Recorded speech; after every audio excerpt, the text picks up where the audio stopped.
महंगाई की बात कर लेते हैं और इस बार क्या महंगा होने वाला है। हो गया है, इतलाक नहीं हुआ ना अभी, इतलाक नहीं, लेकिन ऐलान तो कर दिया ना, ऐलान कर दिया एक ग्रुप ने। जनाब हम बात करें दूध की, कराची में दूध की कीमत में फिर इजाफा होने वाला है। इस वक्त दूध मिल रहा है 120 रुपए लीटर और अब कहा यह जा रहा है कि वो मिलेगा 140 रुपए लीटर आई गेस 11 फरवरी से। फार्मर्स के एक ग्रुप ने कीमतों में इजाफा मुस्तरद कर दिया है। दूध बेचने वाले परेशान हैं कि रेट बढ़ने पर इंतजामिया डेयरी फार्मर्स के बजाय उनको पकड़ने आ जाती है और अभी तो एक ग्रुप कीमतें बढ़ाने का मुखालिफ है। फार्मर्स एसोसिएशन का कहना है कि पेट्रोल, चीनी और आटा सब महंगा हो रहा है, चारा भी महंगा हो गया है।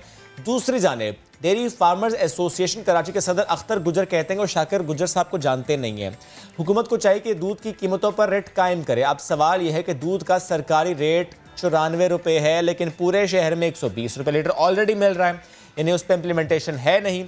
इस वक्त हमें ज्वाइन करें खुर्शीद आलम साहब, उनसे हम बात करते हैं। खुर्शीद भाई, एक तो ये बताइएगा, ये क्लियर हुआ कि दो ग्रुप्स हैं, तो बात किसकी मानी जाती रही है माजी में? कौन सा ग्रुप लीड करता है, कौन सा ग्रुप ड्राइव करता है इस प्राइस मैकेनिज्म को? देखिए, हमने उस वक्त भी देखा था जब अगस्त 2019 में ऐलान किया गया था और शाकिर उमर गुज्जर साहब ने एक तरफा तौर पर ऐलान किया था कि दूध की कीमत में इजाफा किया जा रहा है और वह इजाफा कर दिया गया। उस वक्त भी दूसरे ग्रुप ने यही कहा था कि वो इस इजाफे को तस्लीम नहीं करते, लेकिन हुआ वही जो शाकिर उमर गुज्जर ने चाहा था कि 94 रुपीज़ जो 94 रुपये की जो सरकारी कीमत थी उस वक्त भी वही रही। उसमें उस वक्त 110 रुपये फी लीटर इजाफा हो रहा था, उसमें 10 रुपये का इजाफा करके वो 110 का जो दूध था वो 120 रुपये लीटर कराची में कर दिया गया। नुमाइशी तौर पर चंद दुकानदारों के ख़िलाफ़ कार्रवाई हुई, लेकिन उसके बाद जिस ग्रुप ने मुखालफत की थी वो भी और गुज्जर साहब को जो पूरा ग्रुप था उन सब ने उससे फ़ायदा उठाया। कराची में 50 लाख लीटर दूध रोज़ाना सप्लाई किया जाता है और इस इजाफे की सूरत में जो जिन लोगों ने इसका तखमीना लगाया वो ये कहते हैं कि जो डेयरी माफिया है वो यौमिया तकरीबन 13 करोड़ रुपए कमा रही है सिर्फ उस इजाफे से जो 20 रुपये का इजाफा हुआ है। सही। और कमिश्नर कराची, चाहे वो शलवानी साहब की टीम या मौजूदा कमिश्नर कराची हों, ये मुकम्मल तौर पर इस पूरे मामले में नाकाम साबित हुए हैं और हुआ वही है जो डेयरी फार्मर्स ने चाहा था। जी अच्छा खुर्शीद, दूध की सरकारी कीमत 94 रुपये फ़ी लीटर मुकर्रर की गई, लेकिन मार्केट में ये 120 रुपये फ़रोख्त हुआ और ऐलान के साथ, यानी बरमला ऐलान के साथ फ़रोख्त हुआ। ऐसे में किसी ने रोकने की कोशिश नहीं की। अब सूरत हाल ये कि 120 के बाद 140 रुपये की बात की जा रही है। जब ऐलान ये लोग कर देते हैं तो फिर इस पर ये अमल भी करते हैं, लेकिन इंतज़ामिया हमें कहीं नज़र नहीं आती। इस तमाम तर मामले में अब इंतज़ामिया कैसे रोकेगी या पहले की तरह आंखें बंद करके बैठी रहेगी? देखें, ये असल इम्तहान है सूबाई हुकूमत का, ये इम्तहान है वज़ीर खुराक का, ये इम्तहान है कमिश्नर कराची का और उनके नीचे 7 डिप्टी कमिश्नर्स का और उन 7 डिप्टी कमिश्नर्स के मातहत काम करने वाले उन असिस्टेंट कमिश्नर साहिबान का कि जो इस पूरे मामले में जिनकी जिम्मेदारी है कीमतों पर चेक करना, कीमतों पर नज़र रखना। इस पूरे मामले में हमने देखा है इन 1.5-2 वर्षों में कि रोटी की कीमत में इजाफा हुआ, नोटिस ले लिया गया, मगर इजाफा वापस नहीं हुआ। दूध की कीमत में इजाफे का ऐलान हुआ, इजाफा हो गया। नुमाइशी तौर पर कोई 35-40 दुकानदारों के खिलाफ कार्रवाई हुई, चंद लाख रुपए का जुर्माना हुआ और उसके बाद गंगा बहती रही, दरिया सिंध भी बहता रहा, सब कुछ होता रहा और ये मुनाफा लोगों की जेबों से जाता रहा। लेकिन कहाँ है सरकार की रिट? जो लोग ये बातें करते हैं उनसे सिर्फ एक सवाल ये है कि 18वीं तरमीम के बाद भी नहीं, 18वीं तरमीम से पहले ही ये पूरा मामला सूबाई हुकूमत का था। अमन व अमान, प्राइस कंट्रोल और ये सारे मामला सूबाई हुकूमत के थे।